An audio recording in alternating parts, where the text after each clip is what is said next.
सभी ने की ईशान की बेइज्जती। दुर्वा की सगाई की तैयारी देखकर रीवा की याद में खो गए प्रोफेसर। सभी ईशान के पास आ जाती है और उनके हाथ में कैंटीन के पैसे थमा देती है। ईशान ने भी बाजीराव को लेकर सभी को खूब सुनाया। शांतनु को अपने बेटे के मन पे सभी के लिए प्यार महसूस हो रहा है। गुम है किसी के प्यार में आज के सभी ईशान के पास जाएगी और उससे जमकर सुनाती हुई देखती है। उसने उसका दिल दुखाया है।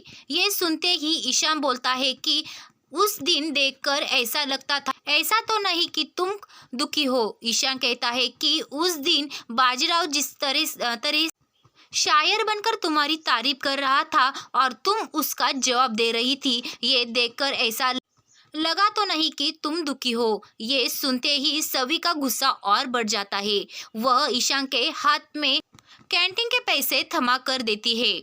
मुझे भीख की जरूरत नहीं है। ईशान गुस्से में उसे गेट आउट कहता है। सभी कहती है कि मुझे भी यहाँ पर रुकने का कोई शौक नहीं है। शांतनु अपने बेटे ईशान से मिलने जाता है। ईशान उससे समझती है कि उस पर गुस्सा मत करना, उसे प्यार से समझना। शांतनु ईशान से पूरी बात सुनता है और फिर उसे एक उदाहरण देता है। उसकी कौन सी बात की सभी की बुरी लगी है। ईशान अपने बाबा से कहता है कि वो पार्टी जब मैंने दी थी वह पर सभी को बाजीराव को बुलाने की क्या जरूरत थी।